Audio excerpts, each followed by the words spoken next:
First Spin. Welcome to First Spin, a show where I learn how to use the parallax propeller without having any prior programming experience. Rather than do this on my own, I have enlisted the help of two experts. We really get to be experts this week. It's true. Yeah. Right, because we got to talk about a bunch of strange stuff. Yes. And it all looks like symbols to me. Now, first off, we waited a little bit late into the show last week to sort of explain a little something to Addie here, so we're going to kick off with that. Operators. Right. I should, by the way, mention that we are in probably full, either just past or full swing of Traveling. Yeah, we're in California right now. This is pre-recorded, so we're off having a good time while... Meta. Well, on Tuesday I guess you are still in California. You're at my house. Okay, so time traveling us is 2 weeks in the future at Roy's house. I think, is that right? Yeah. I need to check my 'cause calendar. Tuesday is when we drive down to my house from Joe's house. No. This one. Oh, is it Wednesday? No. We actually haven't left for California, Oh. I think. Right? We're confused. No. Let's see. This is the day. This would be the day that we actually leave for California. Yes. This episode. We are this leaving. Is when we leave. We are en route. Yes. We're going to go pick up Peter. Yes. It's next week that you'll be at my house. Right. That's right. Future next week, not Future next week. We get it. We're just terribly excited. It's all very When complicated. the show is airing, I will be in Rockland. Right. Roy will be in California. We're hitting the road and we're The driving 10th? You're going to be in Rockland already. I'm all the leaving. way across the United States to go to the Parallax Expo. Expo. People are going to be so sick of us hearing about us talk about this expo. Well, you know, We're just excited. We're excited. I'm sure everybody else who's going is excited too. I know. It's going to be a big one. It's going to be a big one. I don't know where we're going to park, but I want to see that quadcopter competition stuff that they're going to have. It's yes, going to be crazy. They have a robotics competition. I've never seen a quadcopter in person, so Really? it's going to be great. Me neither. Can I fly yours? Yeah, well, I would not agree to that, Roy. That's an you might expensive kill somebody toy. if I let you fly mine. Ken will let you fly his. He let me Oh. fly his, and I crashed it. Nice. Well, I Pretty just wanted to float Yeah. a little bit, hover, you know. Ken probably just looks at it as an excuse to add upgrades. It's like, hey, you could fly this. Smash. Yeah. Oh dear, it broke. Maybe I should add bigger motors. Maybe. Okay, so Wait. back to Okay. binary Yeah. Binary operators. Let's. okay, so just to cover what I mentioned at the very end of the last show. So binary operator is an operator that has two inputs. Mm-hmm. Typically think of them as the left and right input, and it's because it's the one that's on the left side of the operator and the other one's on the right side of the operator. Like X would be one and Y would be one, and plus would so be the operator. in the case of, X : Y, Yep. X is the left and Y is the right. Right. : equals is the Assigning- operator. Yeah, and you're assigning Y, the value that's in Y, into X. That makes And sense. So in the manual on page 43, for those following along, there's two columns. Yep. Right? Yep. And one column is just the operator doing its thing on the two inputs. Yep. And the right column is the operator with assignment also. Yep. And what that means is that it's taking the left and the right and doing the operation, whatever it is, plus, minus, times, whatever, Yep. and then assigning it into the left one. Yep. So if you had X plus equals Y, it would do X plus Y and then assign it into X. Okay. Yep. So this is going to apply to pretty much all of these, Addie. So we're going to be able to tear through them if you understand that that's going to be true about every single one of these. So X Right. minus Y, or X minus equals Y would be X minus Y placed into X. Yes. Right. If it's just minus, then it's just X minus Y placed Yep. into Right. whatever it is, whether that could Right. be A or whatever. Yeah, we covered the Well- add version of this last week. Okay. Right. And then multiply is the same thing. Do I need to be concerned about this return lower 32 bits bit? Yes. Right. So with multiply and spin, when you do the multiply, you have two 32-bit values that you're multiplying by each other. Yeah. And the result is actually the lower 32. Well, no. The total result, ignoring that for a second, of multiplying two 32-bit numbers is actually a 64-bit number. Uh-huh. But you can't, the spin only right. deals with 32-bit values, Right. so a normal multiply is only going to give you the bottom 32 bits of that full result. Right. Okay. So that's the star or star equals. Now, how and you can abuse that to do interesting things too. I have a question. So the top bit usually represents the sign. Right. Which, if multiplied, would be the 63rd bit, would be bit 63, right? Mm-hmm. Whatever. So how does that sign get transferred to the lower 32 bits? That's what I'm just trying to... Oh. that is an interesting question right there. Right? Yep. Right. I hadn't really ever thought about that, and I'm trying to see. I'm gonna assume that it inherits the sign, and that it's not the lower 32 bits, it's the lower 31 bits, and it inherits the sign from the overall sign. Because otherwise, it would just cause all sorts of strange math to occur, and it doesn't cause strange math. So it doesn't actually say. Oh. Maybe we need to report this to Parallax. Maybe we need to manual doesn't quite cover an important case. I'm gonna guess that it's what I said because that's what makes sense. Yeah. But yeah, you're probably right. I mean, it has to. Because if it were flipping that sign bit randomly as it splits this number into two halves, then it would be the wrong number. Well, when you think about it, if the values are small enough, then the sign bit is going to go all the way down into the top of the 32-bit value. So it would work out as long as the value wasn't too big. And if the value was larger than, if it wrapped, it actually becomes positive, so it doesn't matter, and it actually doesn't need to replicate the bit. So does it just work out with your two's complement crazy negative stuff we talked about a couple weeks ago? Yeah, I'm pretty sure that it actually does work out. Huh. So the value, because you have to think about it in the context of if you only care about the 32 bits and you just ignored the upper 32 bits, it wraps around when you multiply a number that's too big by another number that's too big so that the result doesn't fit into 32 bits. The bottom 32 bits is still the correct result of it wrapping around. Now, staying a 32-bit value. Some of our long-term listeners here will remember a few months ago when I went off on a little rant about how much I dislike signed numbers and how I just like unsigned numbers, because when you're dealing with unsigned numbers, you don't have to deal with all this crazy nonsense stuff. Yeah. Now, being able to have negative is very useful too. Don't get me wrong. Right. But, so much easier to deal with. So it doesn't mention it because it doesn't need to, really. So I don't think they might want to put a note, but that's a minor thing. So it works out that, it just wraps, and you could just ignore the fact that there's an upper 64 bits. So it wraps the lower to the lower 32. Whereas the next one wraps to the upper 32 bits? No, what the next one is doing the math. It just gives you what the upper 32 bits would be. And by the next one, they're talking about, we were just talking about star equals. The next one is star equals. Right. So this is where you can multiply the star on the non-assignment side. Right. That's where it's going to return the upper 32 bits instead of the lower 32 bits of this, double 64-bit mess. Right. And so it's useful if you're doing some math that involves very potentially very large numbers. You can actually make it work out correctly by using this operator to get the upper portion and do appropriate conditional checks or additional math to factor it in. What's it? It's not commonly used. Mm-hmm.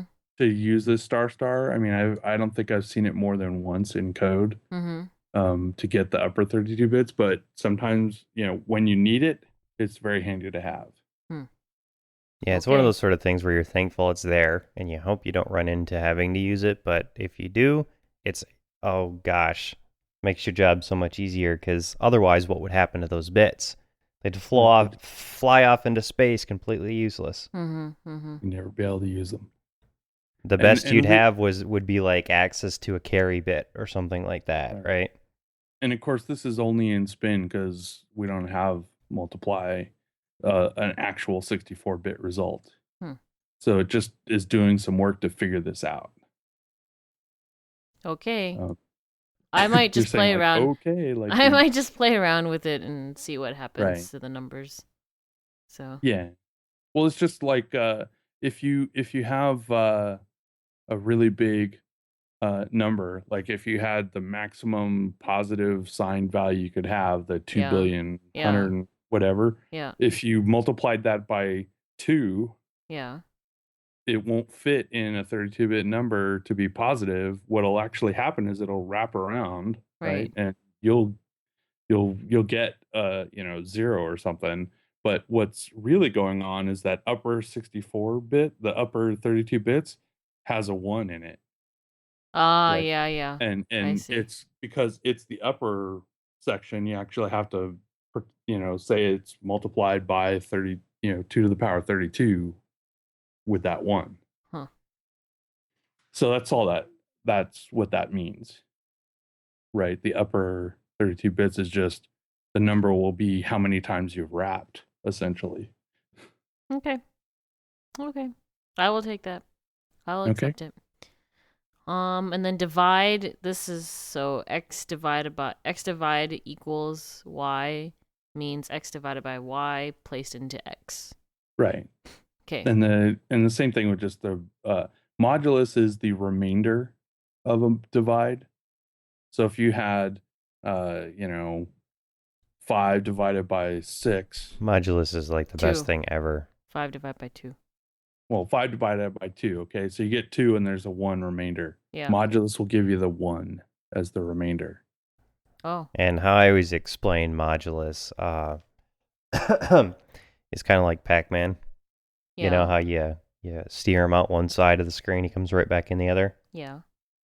That's your x-axis, right? So if you modulo x by, 12, and it's, some number larger than 12, it gets 12 across, and then it reps back to 0. It gets 12 across, Yeah.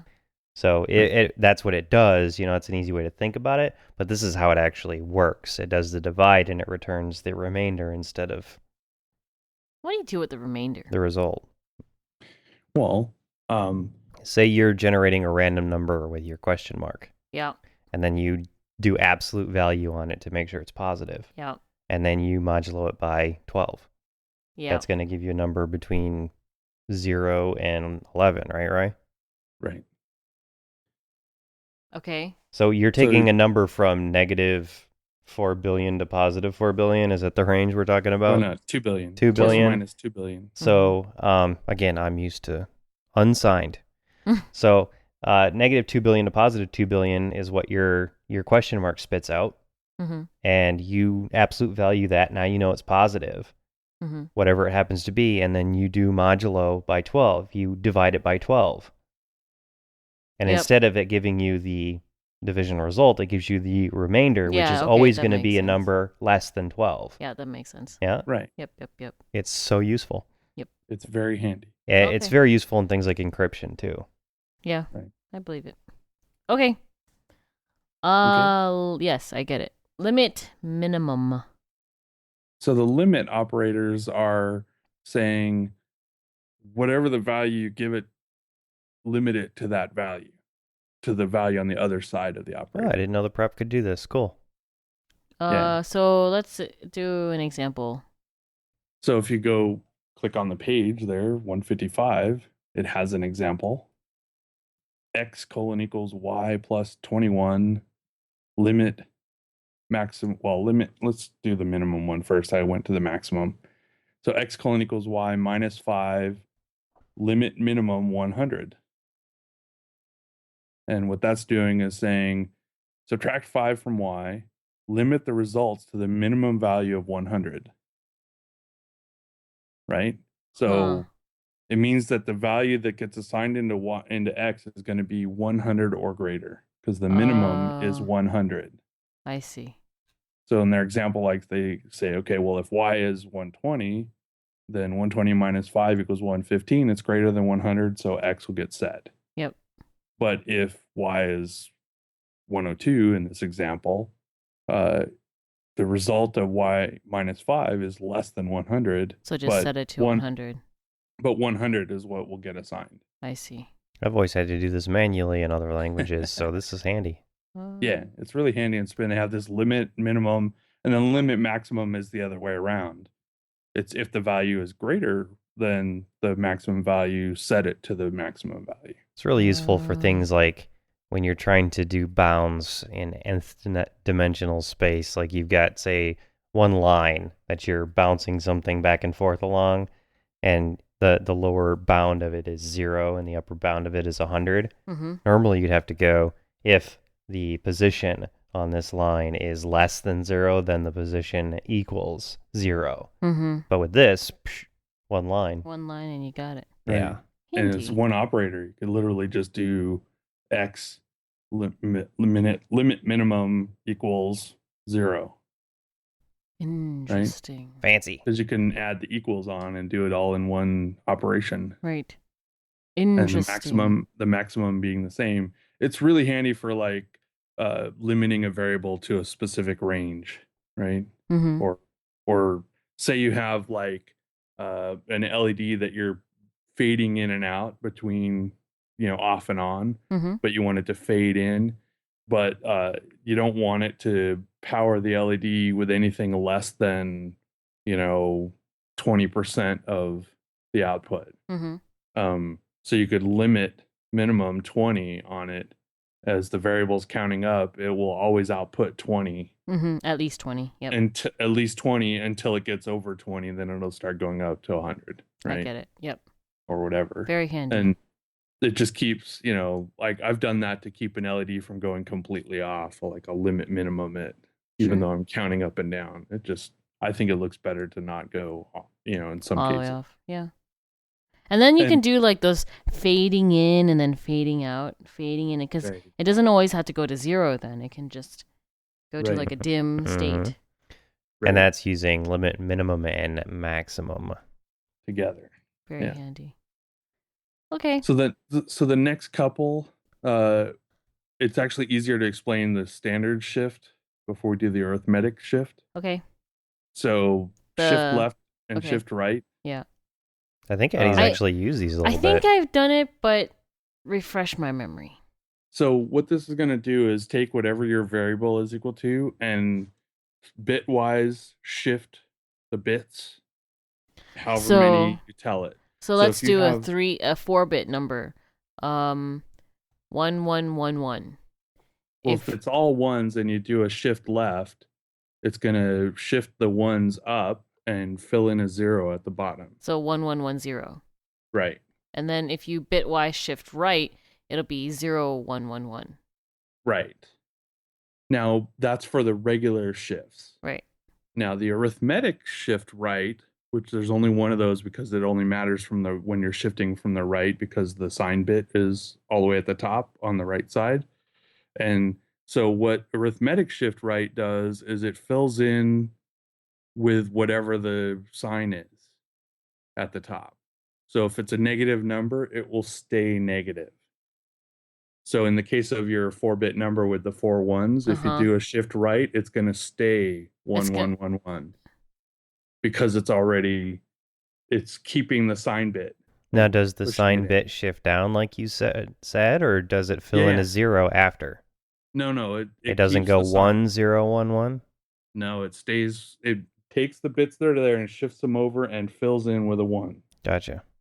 When the sign bit is a 1. So when the sign bit is a 0 and you shift in, it'll shift in a 0. So it's basically the value stays whatever sign it was to start with when you do these, or when you do the arithmetic shift right. So if it was negative, it stays negative. And if it was positive, it stays positive. And it all has to do with that top bit. Whatever value is in the top bit, that's what gets shifted in So let's to say the you empty have spot. 1010 and you do a bitwise shift arithmetic. Arithmetic. Yeah, so if you have 1010, that'll become 1101. 1101. Because you're shifting to the right. Right. Let me write this down. Well, so with a regular shift right, it would be 0101 if you shifted 1010. With a normal shift, it always fills in a 0. With this, it fills in a 1 or a 0, depending on if it was a 1 or a 0 that was in that far left bit. Right. Instead of a 0. Yep. So if there was a 1 in the far left bit, then it's going to fill in a 1 after it shifts. So it'd be 1101, is that right? Yeah. Oh, if I see. it was I a get 0, it's going to be 1. No, 0010. Right. Oh man. Okay. All right. I gotta write these down sometimes. So that Easy to covers keep those track of. 3, and now Okay. we're into your bitwise rotations. And wait, I want to mention, because there's a lot of code, example code for, I believe, the XBs, in which there's a lot of bit shifting happening, Mhm. and like it translates to binary math essentially. And for those who have not experienced binary math, it's worth it to take a look at it, because when you bit shift to the left, so say 1111, right? Mhm. And you bit shift to the left, you actually multiply. Is it multiply the number by 2? Mm-hmm. Yep. You Shift left is multiply by 2, and shift right is divide by 2. Right. But not For exactly, because you're spilling some stuff out of the top. Right. If you're dealing with a 4-bit number that is already full, Yeah. then it will not be multiplying, because you'll be shifting bits out of the top, Right. and it will mess up the value. Yeah. So if it's like, and you got your sign bit up there too, so keep that in mind. I'm trying to think, what's a good example of this? It essentially means, like, if you have a large value and you shift it right or shift it left, it will actually end up wrapping and becoming negative, because you'll fill in the sign bit. Oh. But it makes sense, because it's the same thing as if you were actually doing a multiply, and the number would get much bigger, and it would go beyond the range of a 32-bit value and wrap around to the negative number. Mm-hmm. So it's the same thing. It's the same phenomenon happening there, is that you're wrapping the 32-bit number. You're just doing it with a shift instead of a multiply. I think unsigned bits are much easier to deal with. Yeah. Yeah, well, I've been saying that for ages, but Right. Who listens to Whisker? The signed things, they work out because of the way that it's set up. It's just trying to wrap your head around it is It's a bit more complicated. Yeah. I mean, that's part of the reason we had that big long discussion a couple weeks ago with the whole negative number thing. Yeah. Part of the reason that it's arranged that way is so that it will just work out when you do this regular math stuff on it. So instead of it breaking when you get to the end, it wraps around the number space. Right. Right. So the next two are really similar to the shift. Okay. Except instead of when you shift in, instead of being a 0, it takes the bit from the other end and puts it on the other side. Now this is like a group of Pac-Mans all chasing each other around the edge of the map. So let's do 1010. Nom, nom, well, nom, nom, nom. If you do 1010 and you only go 1, yeah, it'd be 0101. To the left, it will be 0101, because the one that was at the top there will wrap around to the bottom and fill in where you created the empty space by shifting. Okay. And then if you do rotate right. So if it's it's the same originally thing. 1010, it's still. So it's whatever Oh, when I you're see. doing rotate right, whatever's in the bottom bit will Oh, get put into it's the like top. it's literally like a wheel. What is it? I Wheel go explained this round? already. Is that wheel go It's like round? a Pac-Man. It's like a bunch of merry-go-round. Pac-Mans chasing each other through the edge of the screen. It's a But yeah, merry-go-round. it's like a wheel. I mean, you're just rotating them through. That's why they call it a rotate. Oh. Oh. There you go. It's like a diorama. You know, back in 3rd grade when you had to make like little dioramas? No such thing as PowerPoint back then. So rotate's pretty handy too. Yes. Very now nice. the next one is Reverse. it has its uses. It's very handy, and it's one of the things that's fairly unique to Spin, having it as an operator built in Okay. to do Bitwise Reverse. It looks like And like a dolt face. The smiley eyes, but it's basically whatever the bits Operators are not emoticons, Addy. it reverses the order of the bits. It's So serious it's just that stuff simple. here. If you had, reverses the 1100, it would become 0011. Oh, you know what that sounds like? That stinking, I don't know. Knot. What is the knot? It's always Well, these it's not- knots. But it's not the same as not, because it's not flipping the bits with each other. It's taking. I was just if you had 1110, that becomes 0111. It's reversing But that the still order. sounds the same. No. Oh, no. Okay. No. I get it. I get it. No, I get it. All It's right. taking the bit that was 1. We'll get to what happens when you knot every single, or did we already cover when you knot the bits individually? Are you kidding me? Yeah, that was the 2 That weeks was the ago, epic one. forever. Okay, yeah. I see. Because that. Are that you is kidding me, Whisker? a unary operator. You don't do not as a binary operator. Oh my you gosh. do and or XOR. I was like, binary. no, I don't understand this at all. And then I did, and then I was happy. Right. Okay, So I get it. I get the reverse.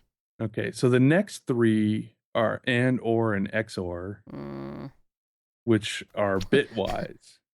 Now, we've only So got 3 minutes here, just so maybe you're we aware. should Save this wrap- for next. save this to start into the next one. Well, I can certainly keep talking about our trip. So today, we are leaving this afternoon. Well, the 10th. The afternoon, we are headed to Iowa to pick up Peter the Thinker.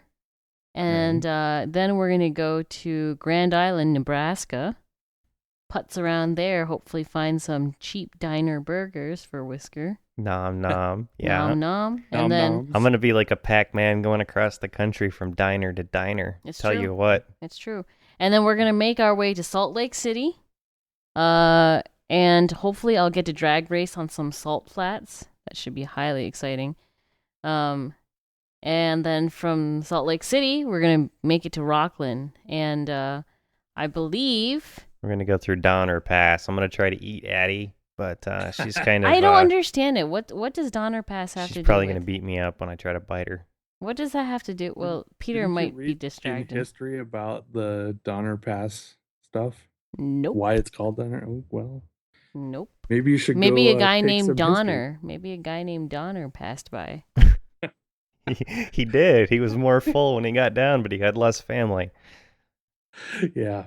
Oh, was this the cannibal dude who like ate to stay alive? I'm not stopping at that diner.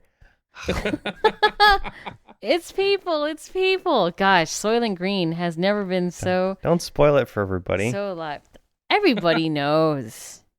Everybody. So anyway, knows. at the same time that you guys are having your gallivanting trip across the states, there, I'll be hanging out with Chip at his walnut farm. Fun. Are you gonna ride a tractor? I might. That's exciting. I will definitely ride one of his off-road ATVs.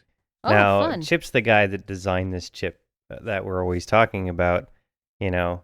So if you have any frustrations about having to explain all this stuff, Roy, you could probably, he'll be within arm's reach. Well, the thing is he's such a nice guy. He just like goes with everything. He'll help me explain it. There you go. We should bring him on a first spin and be like, "Hey, I know you're busy, you know, running your company he'll be here, kinda but busy. He's how about working on the you next chip. step in and say hi?" He'd be like, But "Friggin' noobs." He's actually a really nice guy. I don't think he I- would call you a freaking noob. I believe it. He would spend. We should get him to do it just to say that he did for fun. Funsies. Well, either way, it's not going to happen this week because we're out of time. Out of time. You can listen to this show So every sad. Tuesday at firstspin.tv. Until Indeed. next week, we'll see you guys later. Bye. See ya.